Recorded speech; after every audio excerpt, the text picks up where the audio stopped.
இன்னைக்கு கொள்ளு தொக்கு பண்ணலான்ட்டு கொள்ளு பருப்பு கடைவோம், கொள்ளு குழம்பு வைப்போம். இது வேற ஒரு மாதிரி எங்கள் அம்மா சொன்னாங்க ரெசிபி. அது செய்யலான்ட்டு பார்க்கலாங்க. வறுக்கணும் எல்லாம். கொள்ளெல்லாம் பாருங்க, 100 கிராம் கொள்ளுங்க. உப்பு போட்டு வேக வச்சு எடுத்து வச்சுருக்கிறேன். அப்புறம் 4 மிளகா, ஒரே ஒரு வெங்காயம், பெரிய வெங்காயம், அப்புறம் 4-5 பல் பூண்டு, சீரகம் டீஸ்பூனில் தான் ஒன்று போட்டிருக்கிறேன், மல்லியும் டீஸ்பூனில். இது எல்லாம் வறுத்து எடுத்துக்கணுங்க. கருவேப்பிலையும் போட்டு வறுத்து எடுத்துட்டு அப்புறமா பொடி பண்ணிவிட்டு உங்களுக்கு காட்டுறேன். பாருங்கள், தேவையான பொருளெல்லாம் வறுத்துடலாங்க. இன்னும் கொள்ளு தொக்கு அம்மா சொன்னாங்க, அந்த காலத்தில் எல்லாம் செய்வாங்களாம்மா. சரி, அது செய்யலான்ட்டு கொள்ளு பருப்பு செய்வோம் எல்லாருமே.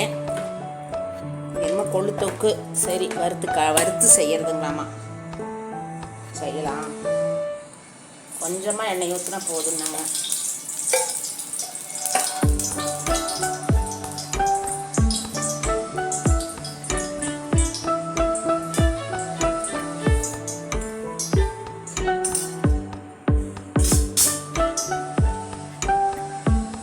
சீரகம், மல்லி, மிளகா, எல்லாம் தேவையான பொருள் எல்லாம் போட்டு வறுத்துக்கலாம்.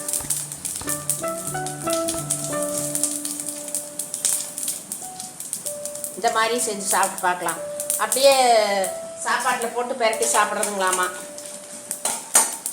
பூண்டு ஒரு 4 பல்,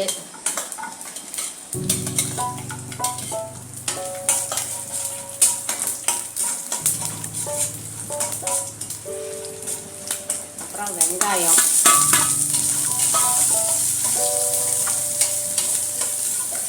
தேங்காய் எண்ணெயோ இல்லைன்னா நெய்யோ, சாப்பாட்டில் சுடுசோறில்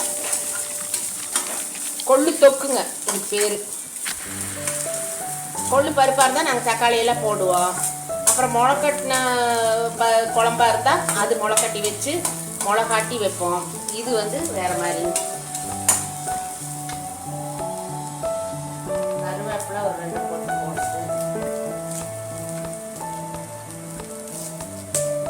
கருவேப்பிலை போட்டேன்னு நல்லா தான் இருக்கும்.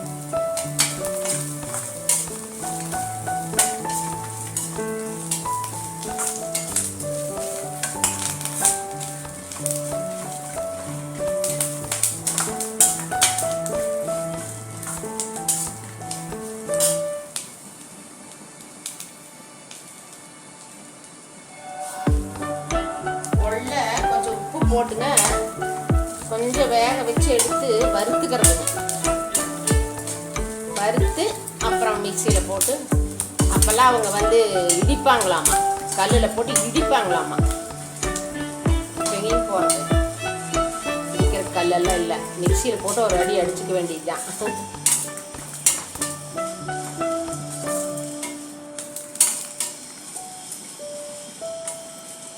கொள்ளு தொக்கு வறுத்துக்கலாம். இது எப்படி டேஸ்ட் இருக்குன்னு பார்க்கலாம். இதான் நான் ஃபஸ்ட் டைம் நான் இப்போ தான் செய்கிறேங்க. அம்மா சொன்னதுனால, அவங்க பாட்டியெல்லாம் செஞ்சு கொடுப்பாங்களாம்மா. அம்மா ஞாபகப்படுத்தி சொன்னாங்க. சரி, நானும் செஞ்சு பார்க்கலான்னு செய்கிறேங்க.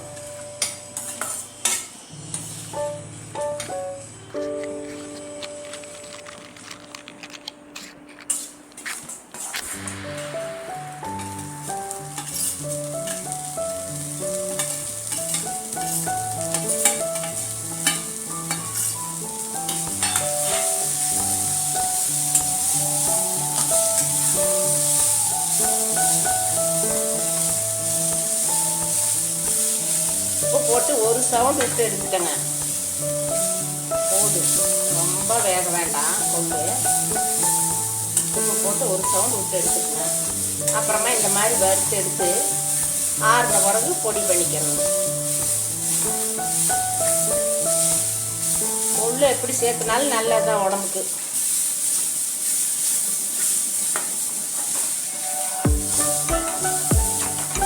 கொலஸ்ட்ராலுக்கு நான் ரொம்ப நல்லதெல்லாம். சுகர்காரங்கெல்லாம் நல்லா சாப்பிடலாம்.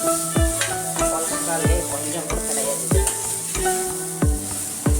கொலஸ்ட்ராலுக்கு ரொம்ப நல்லது.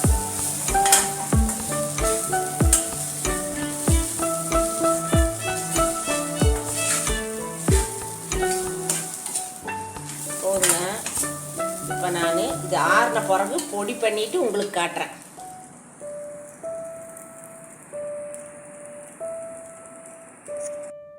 பாருங்க, இதுதான் கொள்ளு தொக்கு. பார்த்தீங்களா? இது சுடுசோறுக்கு நெய்யோ அல்லது தேங்காய் எண்ணெயோ போட்டு சாப்பிட்டா நல்லாயிருக்கும்.